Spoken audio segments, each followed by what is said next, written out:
If you don't want your favorite creators to make slop, support them on Patreon. There's this book I really like called Postmodernism or The Cultural Logic of Late Capitalism by Friedrich Jameson. The book explains how capitalism recycles old culture and remarkets it because it's easier and more profitable than creating new culture. Hence why we've had 8 Spider-Man movies since the year 2000, an IP that was made in 1963, 35 MCU movies, songs that sound like they could have come out 20 years ago. The list is extensive, and many amazing thinkers have already covered this topic. We're decades into recycling old culture at this point, and this phenomenon is not novel to anybody. But what happens when the recycling of old culture isn't even enough to feed the machine? When the attention economy necessitates culture so sloppy, so dopaminergic, it's not made for a target audience, but made to hold the attention of anybody who engages with it. This is the culture we are now creating. The cultural logic of the internet. A world that is addicting, shallow, and pornographic.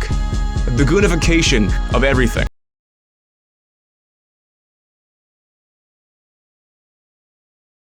There's an image I saw on Twitter of 2 AI-generated images with the same prompt. An expressive oil painting of a chocolate chip cookie being dipped in a glass of milk, depicted as an explosion of flavors. One using DALL-E 2, and one using the newest DALL-E 3 model. The first one is convincing enough. It looks sort of like a Van Gogh painting. There's some weird inconsistencies, the cookie's in a weird place, the splash looks weird, who gives a f***? The second one, however, is disgusting in a way I cannot quite articulate. The glistening on the chocolate chips, the zero-gravity slime-like quality of the milk, the milk vortex sucking the viewer in like a portal to digital hell. It's trying so hard to create the platonic ideal of flavor explosionness that it enters the uncanny valley. I can fear this thing like I fear the forbidden fruit of knowledge. And many Twitter users expressed their discontent on the post with 147,000 likes. Wright has successfully mastered that AI-authored look. Slop perfection. It's amazing that something with no soul somehow lost more of it. AI is training off of AI art, and it's creating a doom loop. It's hard to express why there seems to be a subjective drop in quality with the newer image. I don't understand the inner workings of DALL-E, and AI is basically a black box at this point, so I'm not sure anybody does. The most likely cause is that there's so much AI-generated art on the internet that it's now being trained off of those datasets, creating a recursive effect, regurgitating its own patterns over and over again until there's no semblance of human touch. But why does AI trend towards oversaturated nonsense?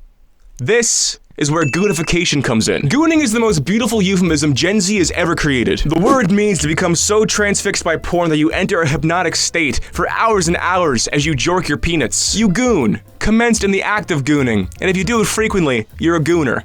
It's all very straightforward. What separates gooning from erotic pleasure is the hypnotic state, the transfixation on the subject matter. To enter this state, the subject matter must be as stimulating as possible. This isn't the casual viewing of slow burn narrative porn like a single mother who can't pay the plumber. The porn viewed in a goon sesh is usually the most exciting moments. Sometimes 3 compilations playing side by side in one video. Or images depicting things so extreme they couldn't physically exist. This obsession with extreme immediate stimulus is evident in the fact that Gen Z's most searched porn categories on Pornhub in 2024 in ascending order are gaming, hentai, and taking the top spot with 400% more searches over older generations is vertical videos. Gooning is a great euphemism because its meaning has extended past porn to describe being transfixed by any media or activity. The reason vertical videos are preferred by Gen Z is because the format requires the porn to be as fast-paced as possible, creating an infinite scroll of the most exciting moments, some of the TikToks, Shorts, or Instagram Reels, all of which operate with goon logic. They suck you in and keep you there as long as possible with the most addicting possible content for your pleasure. This is the natural result of algorithms. The New York art critic Jerry Saltz once said the shift from chronological timelines to algorithmic homepages is the greatest shift we've ever experienced in culture.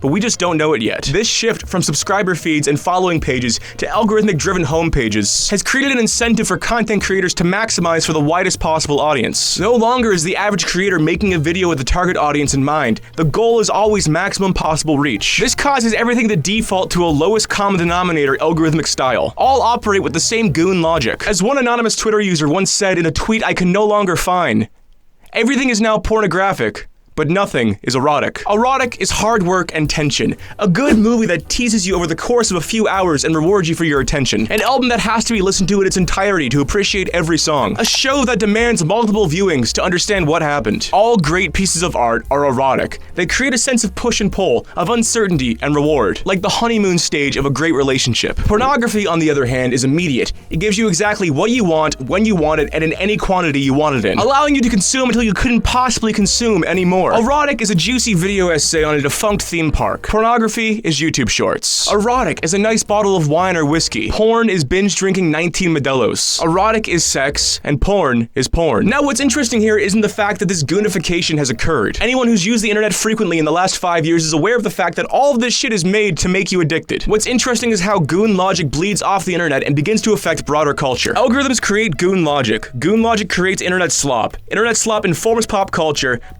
informs algorithms. This has put culture into a sloppy goon death spiral where the rate of goonification increases exponentially. TikToks often use sped up versions of songs to create the most exciting possible soundscape. This has caused artists to release official versions of their songs pre-sped up. Netflix made a category for movies that are made to be watched in the background, where the characters just announce out loud everything they're doing, so you can always be watching something, even when you're not. Fortnite. Fucking Fortnite. Fortnite has over 2,000 skins. You can play as Peter Griffin, Ice Spice, or fucking Jean-Michel Basquiat, an artist that died of a heroin overdose at 27. Like, here you go, here's a bunch of things and characters you recognize, divorced from any context or meaning. An exhibition of symbolism for you to goon all day with. Kanye West parades his wife around naked.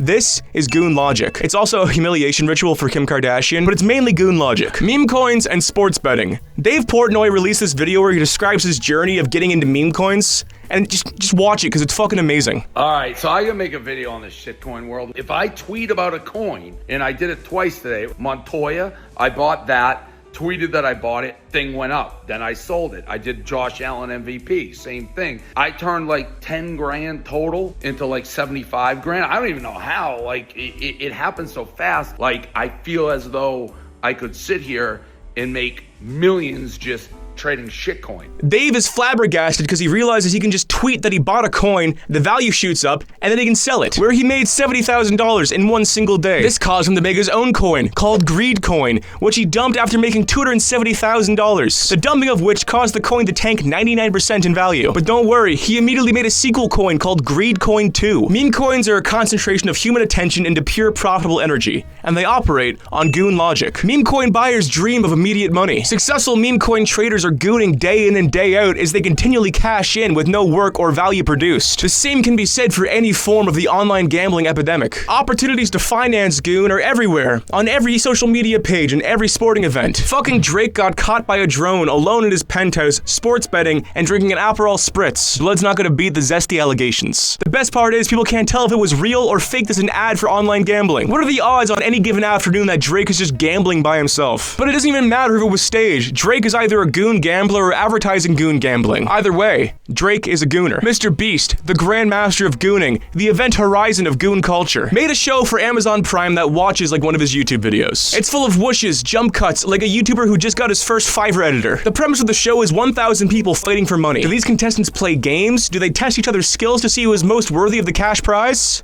No, James Beast just makes them arbitrarily eliminate each other. Sometimes he just eliminates half the contestants with a button push. It's a show with no narrative, no long game, just pornographic yes or no decisions to see who gets the opportunity to escape 2025 wage labor. Mr. Beast was the pioneer of goon logic, as he realized a target audience or niche would limit his potential profits. Why market to a group when you could make things for everybody? The way to do this is to make content that's service level and addicting. It has no soul for fear of turning somebody off with its honesty. Jimmy has even explicitly stated that he tries to remove any semblance of his personality from his content for this very reason. He's an empty vessel of gooning and profit. And this isn't a bug, it's a feature. But back to the AI example. AI image generation is peak goon. You want it, you can have it. It's not good, it's not deep, it's not particularly useful. The text is all fucked up, nothing looks real. You can clock this shit from a mile away, but it gets the job done. YouTube thumbnail, inflation porn, a store's entire branding. There's this place in Toronto called the Fancy Induced Burger that has exclusively AI-generated images all over the restaurant. If you're ever in Toronto, just like go look at this place. It's fucking bizarre. Nobody would ever use these for anything serious. Yet it has not stopped the human desire for immediacy to create so many of these demonic nightmare images that the majority of AI datasets are now AI-generated images, creating a recursive effect where they get increasingly sloppier indefinitely. A hedonic treadmill of goon logic that won't end until every corner of your vision is filled with stimulating color fields. Goonification is an exponential process. The same way a drug addict must continually up their dose, a gooner society must continually goon more and more. And the difficult part is we are all complicit in goon culture. Every TikTok you make, every stream clip I post to my live channel perpetuates the goonification of culture. Ultimately, the challenge we face is recognizing our complicity in this cycle. We are both consumers and creators of goonified content. An ecosystem which bleeds off the internet into everyday life and perpetuates itself. Now this is the part of the video where I get preachy as fuck and tell you we have to be more mindful as a society, and how we need to take time for the simple things. Like, yeah, of course we fucking do.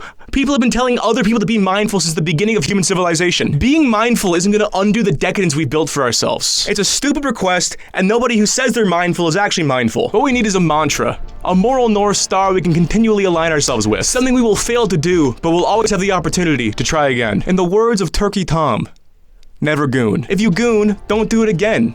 And if you do it again, try and be better. Check yourself throughout the day and ask yourself if you're gooning, operating on goon logic, or contributing to the goonification of culture. If you are, then stop. Become cognizant of everything's goonification and align yourself with the solution. Never goon, never kill yourself.